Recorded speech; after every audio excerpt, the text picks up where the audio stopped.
گھٹتا ہوا دکھائی دے تو وہ وزن کا کم ہونا بظاہر کوئی کہ تم کمزور لگ رہے ہو، نہیں، کمزور نہیں ہے، صحت کی طرف جا رہے ہیں۔ تو اس کے جسم کے پھولنے سے اور جسم کے کم ہونے سے تعبیر کر لیں۔ تو یہاں بھی پچھلی آیت میں بھی آپ دیکھیں کہ اللہ کے چہرے کا ذکر ہے، اور یہاں بھی وما آتیتم من زکات تریدون وجہ اللہ، اور پیچھے فرمایا ذالک خیر للذین یریدون وجہ اللہ، یعنی اس کے بغیر کوئی چارہ نہیں۔ تو اگر کوئی بھی انسان خرچ کرتا ہے تو اس کو اسی نیت سے ہی خرچ کرنا چاہیے، چاہے زکوٰۃ دے، چاہے صدقہ دے، چاہے رشتہ دار کو دے، یعنی صدقے کے علاوہ تحفے کے طور پہ دے، یعنی کسی بھی طرح کا کسی کو فائدہ پہنچانا، اس پر نیت بندوں سے فائدہ اٹھانے کی نہیں ہونی چاہیے کہ میں اس کام آؤں تاکہ یہ میرے فلاں کام آئے، نہیں، میں اللہ کی خاطر کروں، اللہ کے چہرے کی خاطر۔ جب اللہ کی خاطر کریں گے تو کیا اللہ آپ کی محبت لوگوں کے دلوں میں نہیں ڈالے گا کہ وہ آپ کے کام آئیں گے؟ وہ اللہ کی طرف سے پھر آئے گا آپ کو انعام، وہاں سے لیں۔ اور اس طرح جب انسان کوئی کام کرتا ہے نا تو تعلقات کے اندر بڑا ہی خلوص اور ریلیشن شپ میں بڑی بہتری آتی ہے، اور کوئی ایکسپیکٹیشن نہیں ہوتی جب کسی سے، تو اگر وہ نہیں غریب کوئی واپس آپ کو لوٹا سکتا تو آپ کو کوئی ناراضگی بھی نہیں ہوتی، اور آپ ہرٹ بھی نہیں ہوتے، اور آپ کے دل میں کوئی تکلیف بھی نہیں ہوتی۔ کیوں؟ کیونکہ آپ نے اس لیے دیا ہی نہیں تھا کہ آپ کو واپس کچھ بھی ملے، لہٰذا آپ کو کوئی پرواہ نہیں ہے، کوئی کیا کرتا ہے کیا نہیں کرتا وہ اس کے ساتھ ہے۔ اگر آپ کے دل میں شیطان وسوسہ بھی ڈالتا ہے کہ دیکھو تم نے اس کے ساتھ اتنا کیا اور اس نے تمہارا کچھ خیال نہیں رکھا، تو پھر انسان کیا اس وقت کیا چیز ڈھارس بناتی ہے، اس کی کیا چیز اس کو اس غم سے نکال سکتی ہے؟ تو میں نے تو اللہ کے لیے کیا تھا، اور اللہ کے پاس اجر محفوظ ہے۔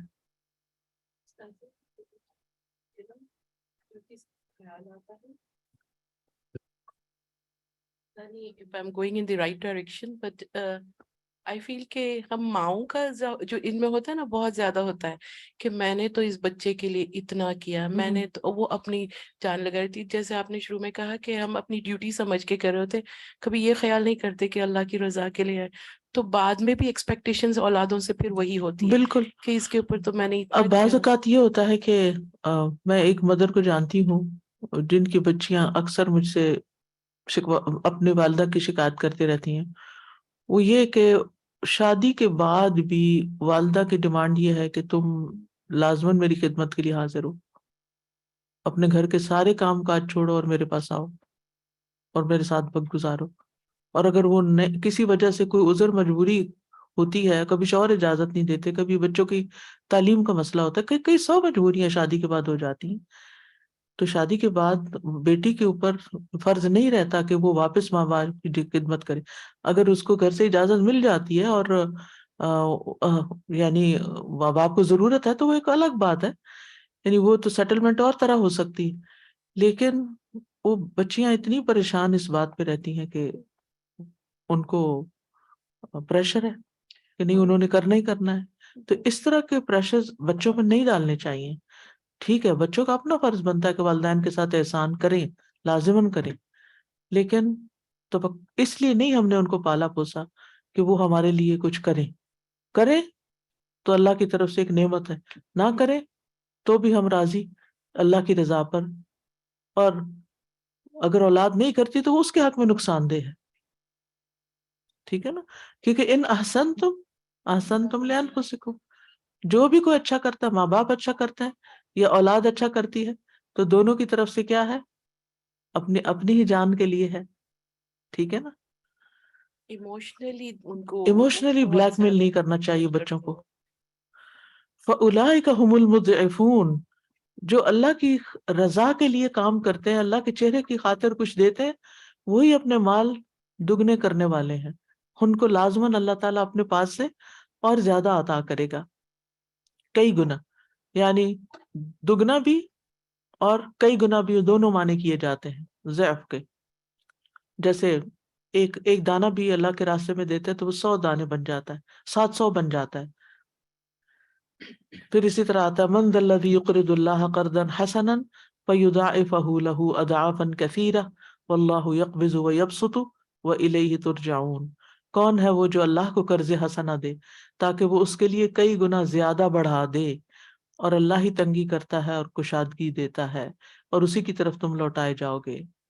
سورۃ الحدید میں آتا ہے من ذا الذی یقرض اللہ قرضا حسنا فیضاعفہ لہ ولہ اجر کریم، کون ہے جو اللہ کو قرض حسنہ دے پھر وہ اس کے لیے دگنا کر دے، پھر وہ اسے اس کے لیے دگنا کر دے، اور اس کے لیے عزت والا اجر ہے، یعنی دنیا میں بھی اللہ تعالیٰ دے گا اور آخرت میں بھی وہم مکرمون، عزت سے رکھے جائیں گے جنتوں میں۔ صحیح بخاری میں آتا ہے جو شخص حلال کمائی سے ایک کھجور کے برابر بھی صدقہ کرتا ہے، اور اللہ حلال اور پاکیزہ چیزوں کو ہی قبول کرتا ہے، اللہ اس صدقے کو اپنے دائیں ہاتھ میں لیتا ہے، پھر اسے دینے والے کی خاطر بڑھاتا ہے، جس طرح تم میں سے کوئی اپنے گھوڑے کے بچے کو پال کر بڑھاتا ہے، حتیٰ کہ وہ کھجور پہاڑ کے برابر ہو جاتی ہے۔ صدقہ مال کو کم نہیں کرتا، اور خرچ کرنے والوں پر اللہ تعالیٰ اور زیادہ خرچ کرتا ہے۔ اللہ تعالیٰ فرماتے ہیں خرچ کرو، تم پہ خرچ کیا جائے گا، یعنی روکنا نہیں چاہیے۔ ابن قیم کہتے ہیں بلاؤں اور مصیبتوں کو دور کرنے میں صدقے کی بہت عجیب و غریب تاثیر ہے، اگرچہ یہ صدقہ کوئی فاجر ہی کیوں نہ کر رہا، کوئی گناہ گار شخص ہی کیوں نہ کر رہا ہو یا ظالم کر رہا ہو، بلکہ کافر بھی اگر صدقہ کرے تو اللہ تعالیٰ اس کے ذریعے اس کی مختلف قسم کی مصیبتوں کو دور کر دیتے ہیں۔ یہ ایسی حقیقت ہے جو ہر خاص اور عام کو معلوم ہے، اور روئے زمین کے تمام لوگ اس کا اعتراف کرتے ہیں کیونکہ انہوں نے اس کا تجربہ کیا ہے۔ یعنی ہم تو وحی الہی کے ذریعے جو تعلیم ملی ہے اس کی صورت میں ہم یقین کے ساتھ یہ کام کرتے ہیں، لیکن دوسرے لوگ اپنے تجربات اور مشاہدات کی بنا پر چیریٹی کے کام کرتے ہیں۔ اسی لیے آپ دیکھیں کہ بعض اوقات مسلمز کی بنسبت نان مسلمز بہت بڑی بڑی چیریٹیز کرتے ہیں۔ تو اس آیت سے پتہ چلتا ہے کہ سود کے لین دین کی مذمت ہے، اور اخلاص نیت اہم ہے، نیت کی خرابی نقصان دہ ہے، انسان کو عمل کے انجام کی طرف دیکھنا چاہیے۔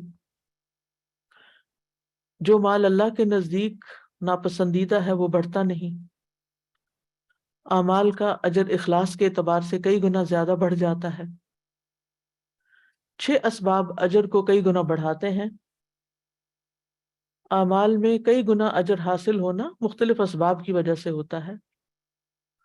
اس میں سے یہ بھی ہے کہ وہ عمل کسی بہت افضل وقت پہ کیا جائے، یعنی جب اس کی بہت ضرورت ہو، یا وہ کسی بہت افضل جگہ میں کیا جائے، جیسے آپ حرم میں کرتے ہیں، مکہ میں کرتے ہیں، مدینہ میں کرتے ہیں، یا تاکراتوں میں کرتے ہیں، یا حج عشرہ ذوالحجہ میں کرتے ہیں، یا عمل کرنے والا افضل اور صاحب شرف ہو، نیک انسان ہو، نیک نیت ہی ہو، یا وہ عمل بہت افضل ہو، کام ہی بہت اچھا ہے، اور ان میں سے ان اسباب میں سے ایک اخلاص ہے اور ایک شریعت کی اتباع کرنا ہے۔ تو وقت کے افضل ہونے میں جب ثواب بڑھتا ہے تو ایسے ہی جیسے رمضان میں یا ذوالحجہ میں، جگہ کی وجہ سے، جیسے مسجد نبی میں، بیت اللہ میں، مسجد اقصیٰ میں عمل کرنا، ان جگہوں پہ نماز پڑھنا دوسری جگہ پر نماز پڑھنے سے افضل ہے، اور کرنے والے کی حیثیت میں جیسے صحابہ کرام ہیں تو انہوں نے جو خرچ کیا اور جو قربانیاں دی ان کا اجر بہت بڑا ہے۔ نبی صلی اللہ علیہ وسلم نے فرمایا اگر تم میں سے کوئی شخص احد پہاڑ جتنا سونا بھی خرچ کر دے تو وہ صحابہ میں سے کسی ایک کے دیے ہوئے مد برابر بلکہ آدھے کے برابر بھی اجر نہیں پا سکتا، کیونکہ اس وقت ضرورت بہت تھی۔ تو جس وقت جس چیز کی ضرورت ہوتی ہے اگر اس وقت وہ کام نہ کیا جائے تو دوسرے وقت میں، مثلا آپ کے پاس مال ہے، آپ نے رکھا ہوا صدقہ کرنے کو، آپ کے سامنے ایک اچھی اپرچونٹی آ گئی ہے، آپ اس کو چھوڑ کے پھر کہتے ہیں اچھا ٹھہر کے دے دوں گی، ابھی کیا ضرورت ہے، پھر دے دیں گے، پھر آپ کسی اور جگہ دے دیتے ہیں جہاں اتنی ضرورت نہیں ہوتی، تو وہ آپ اجر کا ایک بڑا موقع کھو چکے ہیں۔ ٹھیک ہے، نیکسٹ آیا، آپ اس میں سے کچھ کہنا چاہیں؟ جی آپ۔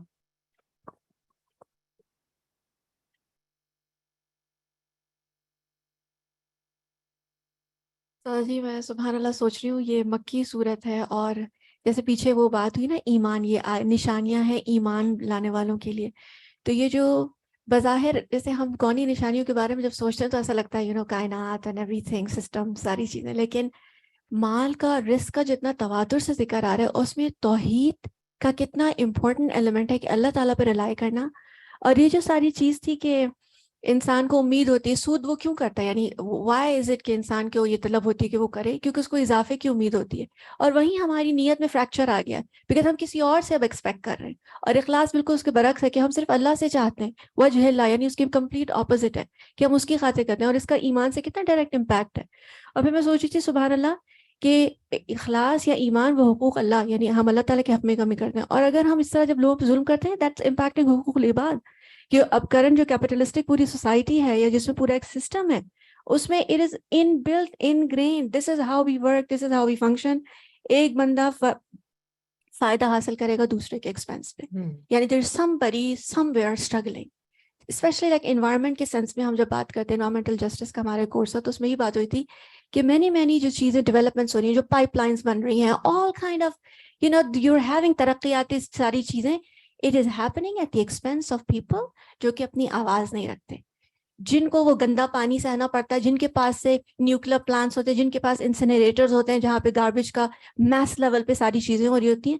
وہ ساری چیزیں کیا ہوتی ہیں کہ وہ ان کے اوپر امپیکٹ کر رہی ہوتی ہیں. اینڈ سبحان اللہ آئی واز تھنکنگ استاذہ جی کہ مکہ میں اگر یہ نازل ہو رہا ہے، میں جسٹ امیجن کر رہی ہوں لائک صحابہ کرام نبی صلی اللہ علیہ وسلم لائک کیسا ویژن دیکھتے ہوں گے نا کہ اسلام کا کیسا ویژن ہے، سسٹمک چینج. جیسے آپ کہہ رہے ہیں کہ مکہ گوٹے سے ڈوبے ہوئے ہیں سود کے اندر، and Islam brought the systemic change، complete opposite نظام پورا، کہ جس میں صدقہ کے اوپر اور دینے کے اوپر اور سیلف لیس ہونا اور بہبود کا، عوام کی خیال کرنا، اللہ تعالیٰ کی خلقت کا احساس ہونا، that's complete a shift. یعنی کہ اسلام واقعی کتنا کمپلیٹ ڈفرینٹ نظام ہے اگر اس کو کمپیئر کیا جائے. سبحان اللہ.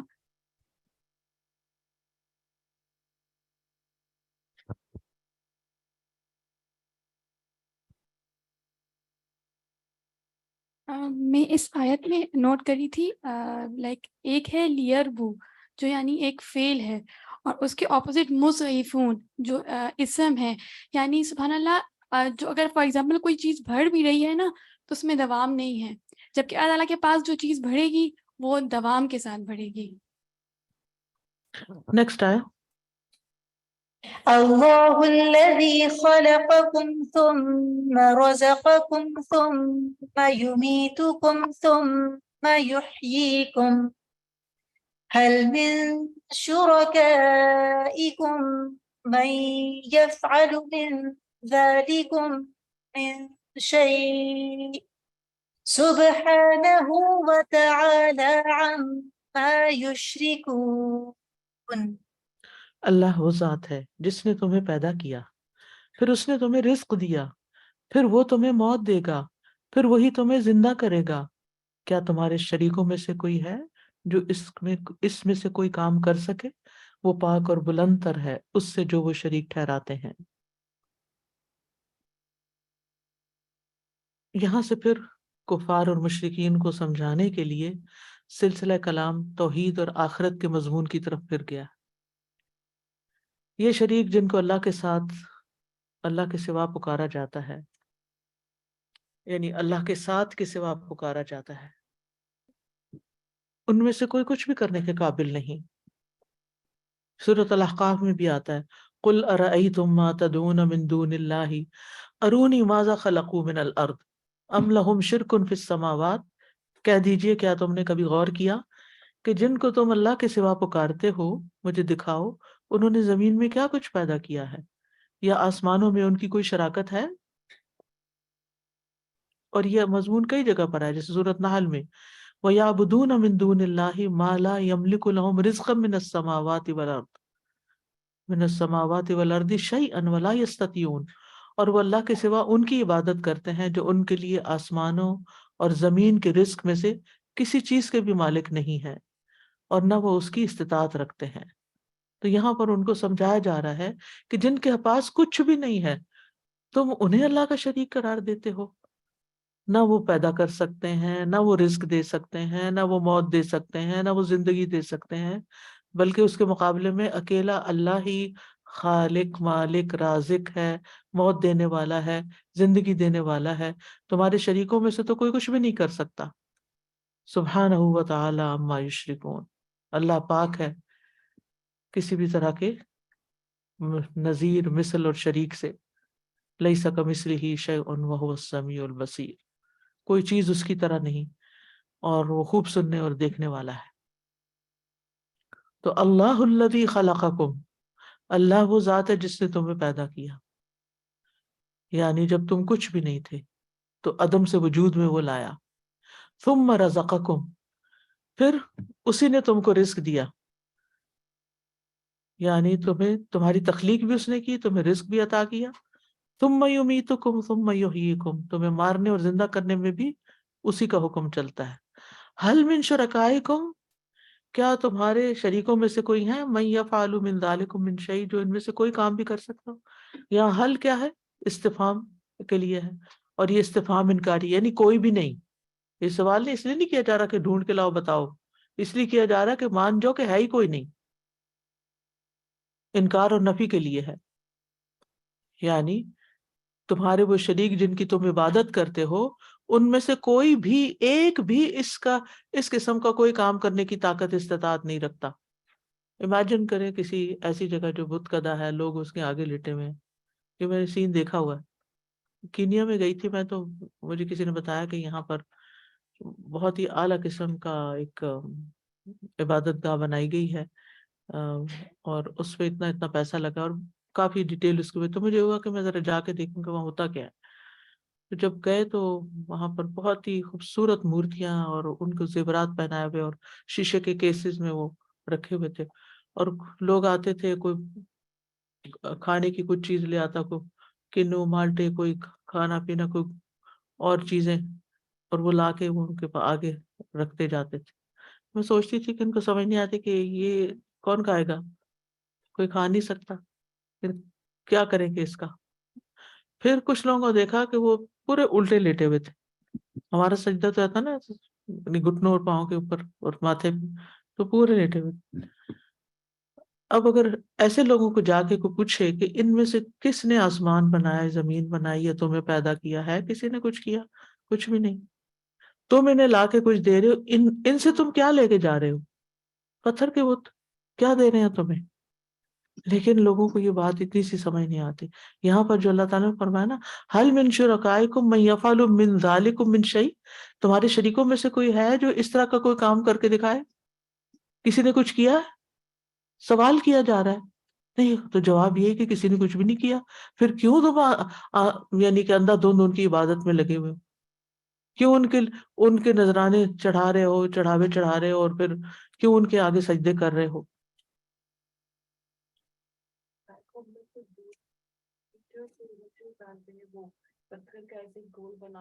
تو دودھ ڈالے چلے جاتے ہیں.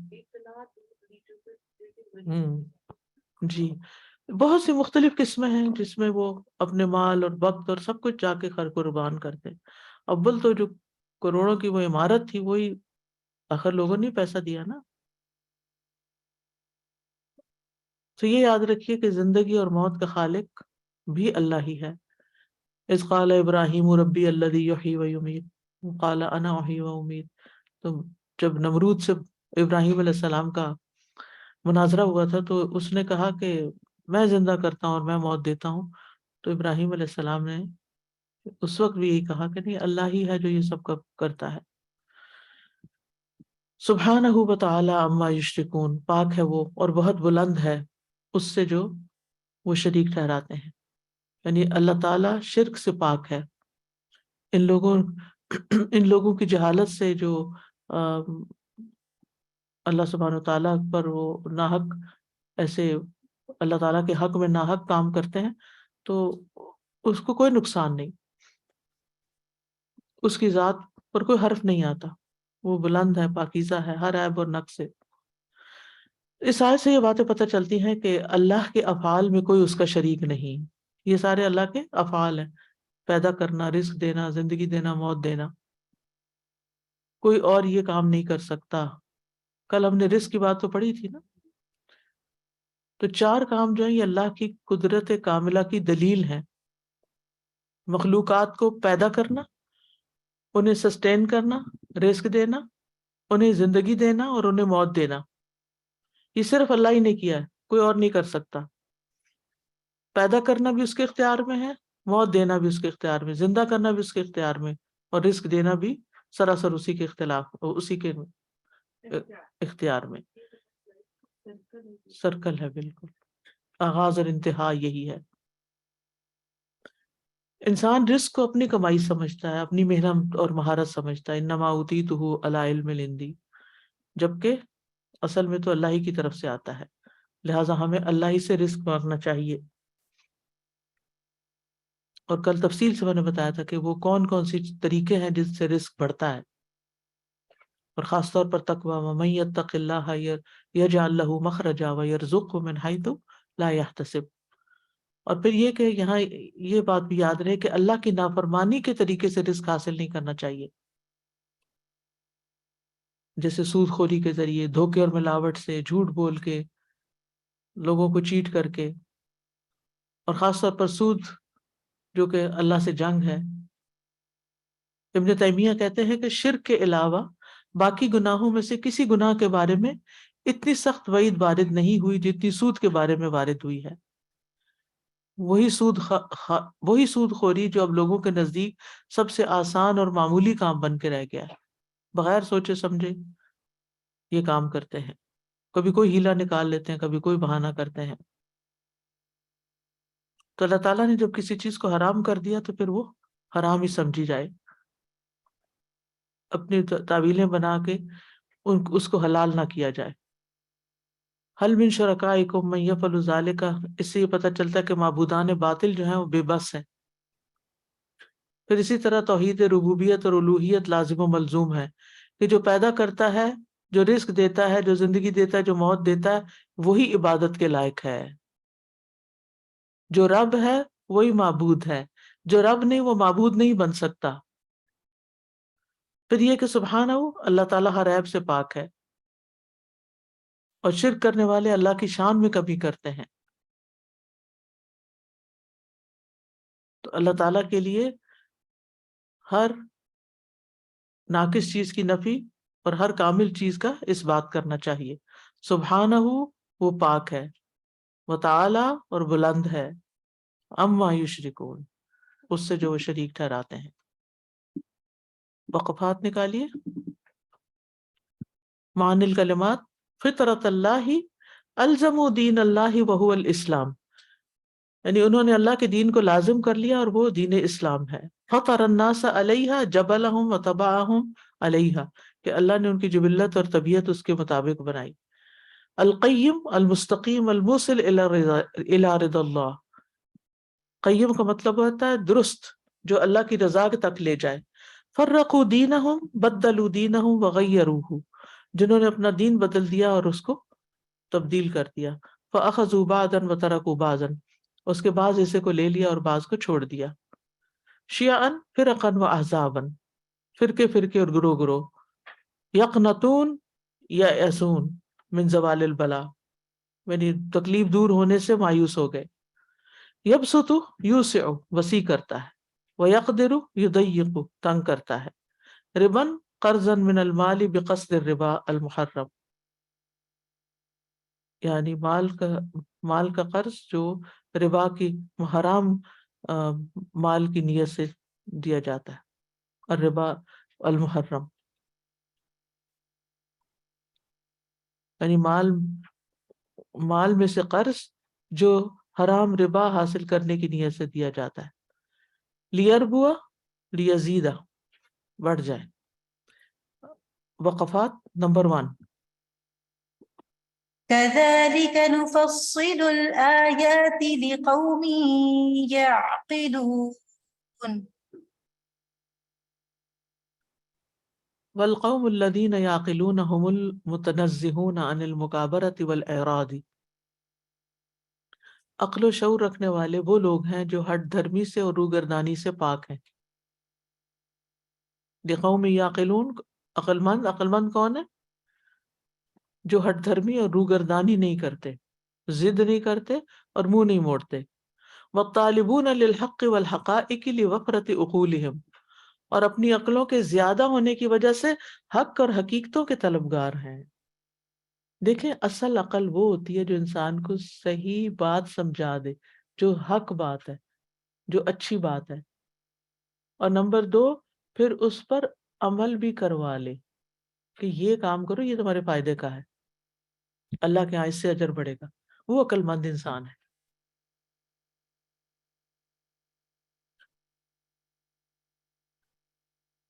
لوفرۃ عقولہم، ان کے عقلوں کے زیادہ ہونے کی وجہ سے. فیزداد المؤمنون یقینا، پس مومن میں یقین بڑھ جاتا ہے، یعنی مومن یقین میں بڑھ جاتے ہیں. ویؤمن الغافلون، اور غافل لوگ ایمان لے آتے ہیں، یعنی عقل کی وجہ سے ہوش آ جاتی ہے ان کو. مومنوں کا یقین بڑھ جاتا ہے اور غافلوں کا ایمان آ جاتا ہے. والذین تروج علیہم ضلالات المشرکین، اور وہ لوگ جن میں مشرکوں کی گمراہیاں رائج ہو جاتی ہیں. ثم تنکشف عنہم بمثل هذه الدلائل البینہ، اور پھر ان سے اس طرح کے دلائل واضح دلائل دور ہو جاتے ہیں. یعنی وہ لوگ جن میں مشرکین کی گمراہیاں رائج ہو جاتی ہیں اور پھیل جاتی ہیں، ثم تنکشف عنہم، پھیل جاتی، رائج پا جاتی، تروج کا مطلب رائج ہو جاتی ہیں، پھیل جاتی ہیں. تو پھر ان سے کیا دور ہو جاتا ہے؟ واضح دلائل دور ہو جاتے ہیں. وفی ھذا تعرید بالمتصلبین فی شرکہم، اس میں اشارہ ہے ان لوگوں کی طرف جو اپنی شرک پر سختی سے قائم ہے. بأنہم لیسوا من اہل العقول، کہ ان کے پاس عقل کوئی نہیں. ولیسوا ممن ینتفعون، اور وہ ان لوگوں میں سے نہیں جو فائدہ اٹھاتے ہیں. ٹھیک ہے. سوال، السؤال بین من خلال الوقفۃ اہم اوصاف العقلاء، غور و فکر کے اس مقام کی روشنی میں بتائیں کہ عقل مندوں کے اوصاف کیا ہیں. ابھی اوپر جو پڑھے بتائیں کیا ہے اوصاف عقل مندوں کے. جی، عقل و شعور رکھنے والے وہ لوگ ہوتے ہیں جو ہٹ درمی نہیں کرتے، روگردانی نہیں کرتے، حق اور حقائق کی حقیقت کے طلبگار ہوتے ہیں، ان کا یقین بڑھ جاتا ہے. ٹھیک ہے. نمبر 2، كذلك نفصل الآيات لقوم يعقلون. وَأَمَّا مَنْ لَا يَعْقِلُ، تو رہا وہ شخص جو عقل سے کام نہیں لیتا. فَلَوْ فُصِّلَتْ لَهُ الْآيَاتُ، اگر اس کے سامنے آیات کو کھول کھول کے بیان کر دیا جائے. وَبُيِّنَتْ لَهُ الْبَيِّنَاتُ، اور اس کے لیے دلائل کو واضح کر دیا جائے. لَمْ يَكُنْ لَهُ عَقْلٌ يُبْصِرُ بِهِ مَا تَبَيَّنَ، تو اس کے پاس اتنی عقل ہی نہیں کہ اس کے ذریعے سے بات کی وضاحت کو سمجھ سکے. اللہ اکبر. بصیرت ہی نہیں ملی، عقل نہیں ملی اس کو حقیقی معنی. ضرب لك ولا لب یعقل به ما توضح، اور نہ ہی اس کے پاس وہ مغز ہے. لب کا مطلب ہوتا ہے یعنی مغز، دماغ. فاہل العقول والالباب، تو عقل مند لوگ جو ہیں عقل اور لب والے، هم الذین یساق الیہم الکلام ویوجہ الخطاب، تو عقل مند لوگ ہی کے سامنے کلام پیش کیا جاتا ہے اور انہیں ہی خطاب کیا جاتا ہے. یعنی عقل مند سے ہی بات کرنے کا فائدہ ہوتا ہے اور وہی بات کو سمجھتا ہے. السؤال لماذا خص العقلاء بالخطاب، عقل مندوں کو خطاب کے ساتھ کیوں خاص کیا گیا؟ کیونکہ عقل مند اس بات کو سمجھ جاتے ہیں اور اس سے فائدہ اٹھاتے ہیں. یس. نمبر 3، فأقم وجهك للدين حنيفا فطرة الله التي فطر الناس عليها لا تبديل لخلق الله ذلك الدين القيم ولكن أكثر الناس لا يعلمون. وصف الاسلام بأنه فطرۃ اللہ معناه ان اصل الاعتقاد فيه جار على مقتضى الفطرة العقلیۃ. وصف الاسلام، اسلام کی یہ صفت بیان کرنا، کیا کہ بِأَنَّهُ فطرت اللہ ہی، کہ یہ اللہ کی فطرت کا دین ہے۔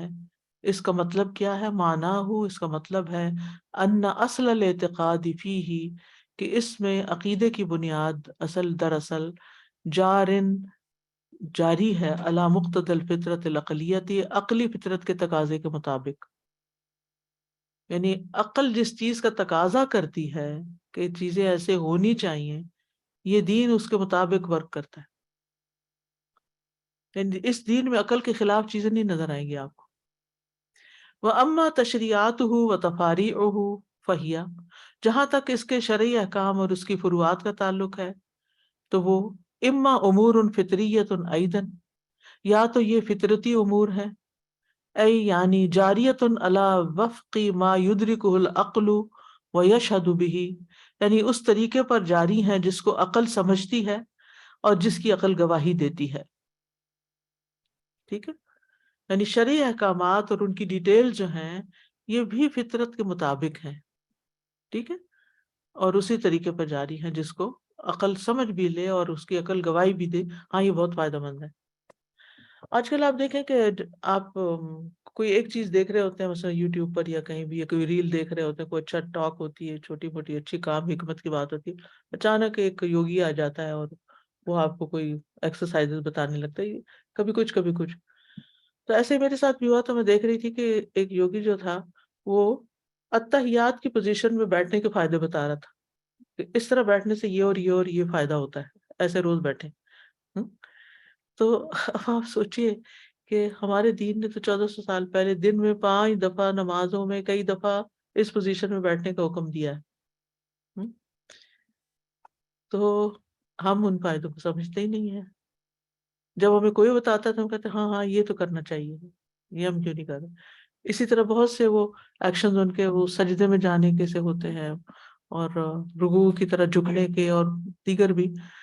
تو مطلب یہ ہے کہ یہ فطرت جن چیزوں کا تقاضا کرتی ہے نا کہ آپ تھک گئے تو آپ کو کس پوزیشن میں بیٹھنا چاہیے، کیسے بیٹھنا زیادہ بہتر ہے، تو یہ سب چیزیں آلریڈی ہمارے دین میں موجود ہیں، اسی لیے اس کو فطری دین کہا جاتا ہے کہ فطرت اور عقل جس کا تقاضا کرتی ہے، اللہ نے وہ احکامات پہلے سے ہی دے رکھے ہیں۔ وَإِمَّا أَن تَكُونَ لِصَلَاحِهِ مِمَّا لَا يُنَافِي فِطْرَتَهُ، یا وہ اس قدر درست ہوتے ہیں کہ وہ فطرت کے اگینسٹ ہی نہیں ہوتے، منافی نہیں ہوتے۔ السؤال ما معنی وصف الاسلام بالفطرہ، اسلام کی صفت فطرت کے ساتھ متصف کرنے کا کیا معنی ہے؟ اردو میں بتائیے۔ جی ہاں، جو فطرت جن چیزوں کا، انسان کی فطرت، انسان کی عقل جس چیز کا تقاضا کرتی ہے، وہ تقاضے دین کے احکامات سے ہی پورے ہوتے ہیں۔ نمبر 4، منيبين إليه واتقوه وأقيموا الصلاة ولا تكونوا من المشركين من الذين فرقوا دينهم وكانوا شيعا كل حزب بما لديهم فرحون۔ فإذا اختلفوا في أمور الدين الاختلاف فی الذی یقتضیہ الاختلاف الاجتہاد، پس اگر یہ لوگ دین کے کاموں میں ایسا اختلاف کریں جو اجتہاد کے اختلاف کا تقاضا کرتا ہے، اب اختلفوا فی الآراء والسیاسات لاختلاف العوائد، یا وہ اسباب اور نتائج کے اختلاف کی وجہ سے نظریات یا سیاسیات کا میں اختلاف کریں، فَلْيَحْذَرُوا أَنْ يَجُرَّهُمْ ذَلِكَ الْاخْتِلَافُ إِلَىٰ أَنْ يَكُونُوا شِيَعًا متعادین متفرقین، تو ان کو اس بات سے محتاط رہنا چاہیے کہ کہیں یہ اختلاف ان کو کھینچ کر اس حد تک نہ لے جائے کہ وہ ایک دوسرے کے ساتھ عداوت کرنے والے اور تفرقہ کرنے والے بن جائیں۔ ٹھیک ہے، کیونکہ اوپر کس چیز سے منع کیا جا رہا ہے؟ وَلَا تَكُونُوا مِنَ الْمُشْرِكِينَ مِنَ الَّذِينَ فَرَّقُوا دِينَهُمْ وَكَانُوا شِيَعًا۔ ٹھیک ہے، یہ کہتے ہیں کہ اگر دین کی باتوں میں کوئی اختلاف آ جائے جس پر اجتہاد کا تقاضا ہو، یعنی وہ نص میں نہیں ہے، اب نصوص پڑھ کے اس کے مطابق کوئی حکم نکالنا ہے، یا کچھ وجوہات کی بنا پر لوگوں کے سیاسی نظریات فرق ہوتے ہیں، تو ان سب لوگوں کو جن کے اندر مذہبی یا سیاسی اختلاف ہے کوئی، وہ کیا نہ کریں، گروہ نہ بن جائیں، فرقے نہ بن جائیں، دشمنی نہ پیدا کر لیں. اور اس سے بچنا بھی بڑا مشکل ہوتا ہے. السؤال ما الفائدة التي يستفيدها المسلمون من ذم تفرق اہل الكتاب؟ وہ کون سا فائدہ ہے جو مسلمان اس بات سے حاصل کرتے ہیں کہ اللہ نے اہل کتاب کے تفرقہ بازی کی مذمت کی ہے؟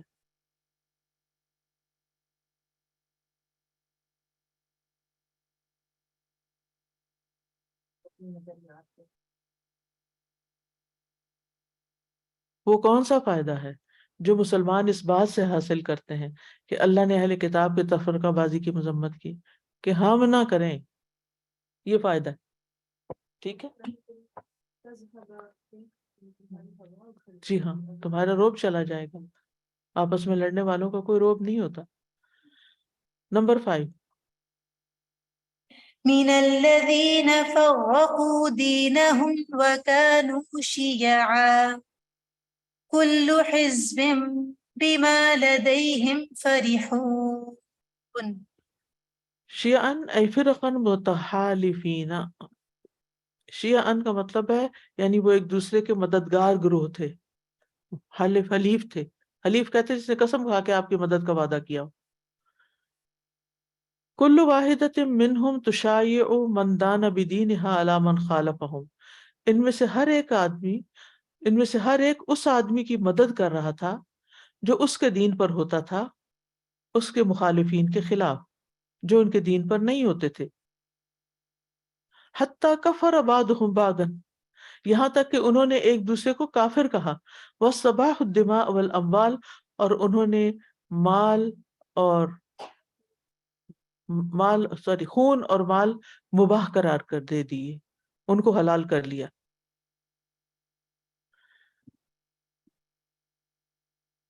فَعُلِمَ قَطْعًا أَنَّهُمْ كُلُّهُمْ لَيْسُوا عَلَى الْحَقِّ، تو انہوں نے خون اور مال کو حلال کر لیا تو یقینی طور پر یہ پتہ چل گیا، قطعاً قطعی طور پر، کہ وہ کلہم سارے کے سارے، لیسوا علی الحق وہ سب حق پر نہیں ہیں.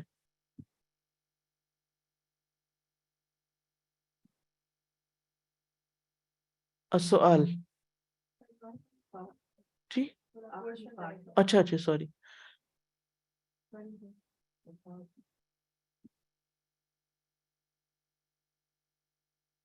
فرحون ظنا منہم، ان کی طرف سے گمان، انہ صادق الحق، کہ وہ حق کے معاملے میں صادق الحق، حق کو پا لینے والے ہیں.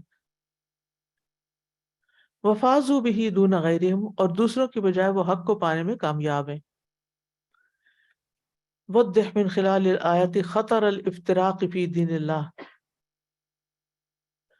اس آیت کی روشنی میں واضح کریں کہ اللہ کے دین میں تفرقہ بازی کس قدر خطرناک ہے.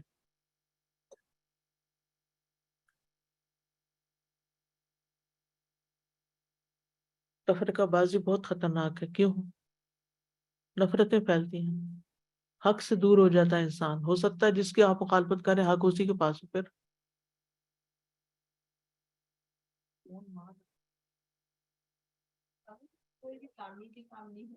جی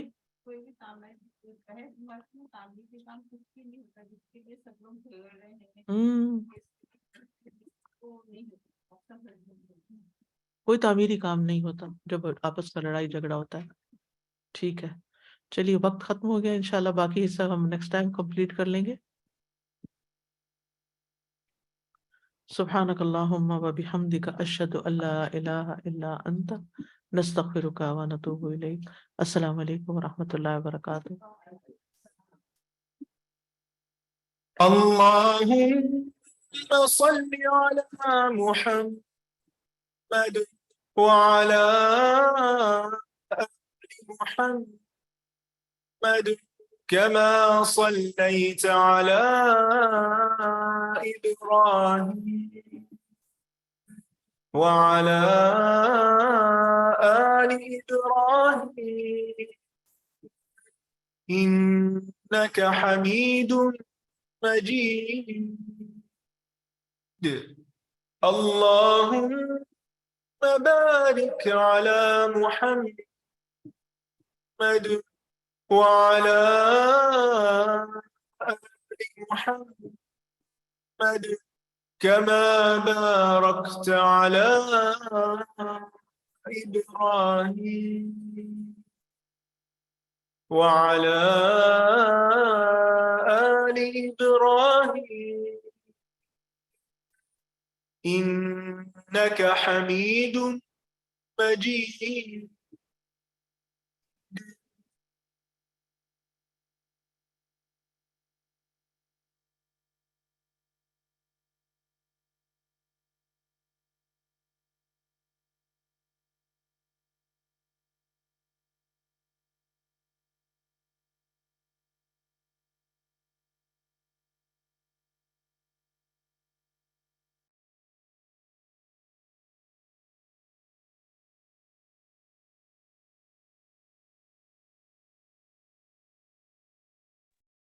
أعوذ بالله من الشيطان الرجيم.